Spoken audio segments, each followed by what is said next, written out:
PGC Wednesday, November 26. Alright? Alright. So, mag-start na tayo. Race number 1, parang tingin ko horse race between Hot Spring and Red Belt kasi mga important to. Hindi ko to kilala. Pero kasi yung Hot Spring 4 years old na pag-aaral ni Jun si Vida, so may important si Boss Jun, so most likely.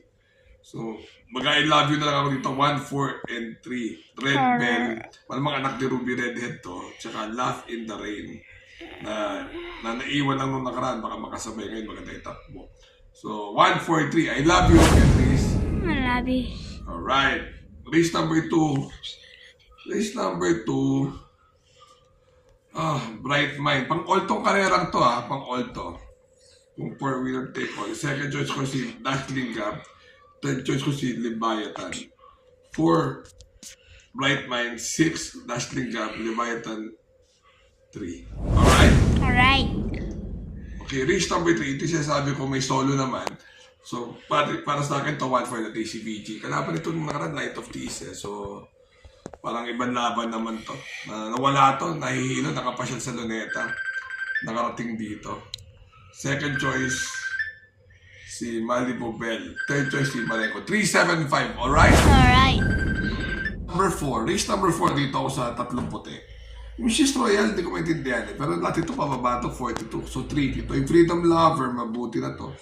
Title holder, hindi ko ibabiyahe pa nila to. Pero I doubt, 2, 3, and 5 ako dito.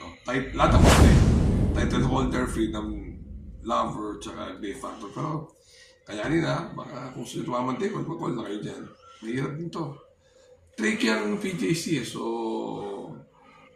we'll see. Alright? Alright. Race number 5, another hard race. Mukhang maglulutsaan si King James at si Boy Wonder. Pero titiyagin ko siya dito, mapapaupo na si Uno dito kay Boy Wonder pag kinapitan to. Antimano, Boy Wonder mauna. Yung King Hans, hindi naman nasusunod yan. Nalalamangan ako dito kay Boy Wonder. Second choice ko yung Gin Genie na segundo nung nakaraan yan. Yan ang pag naglutsahan siya, makikinabang. At ang third choice ko ay si Chels. 8, 3, and 2. Alright.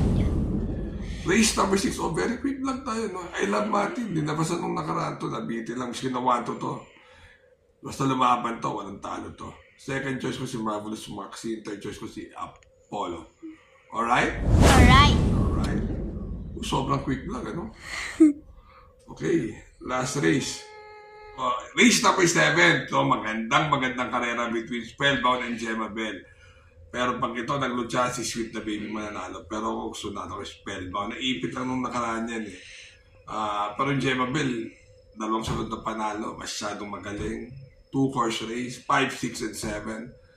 So, pwede 6, 5, and 7 dahil ang galing talaga ng Gemma Bell sa distansya. Mukhang, parang nalulutsa yung Grand Monarch, kaya kung lulutsa to.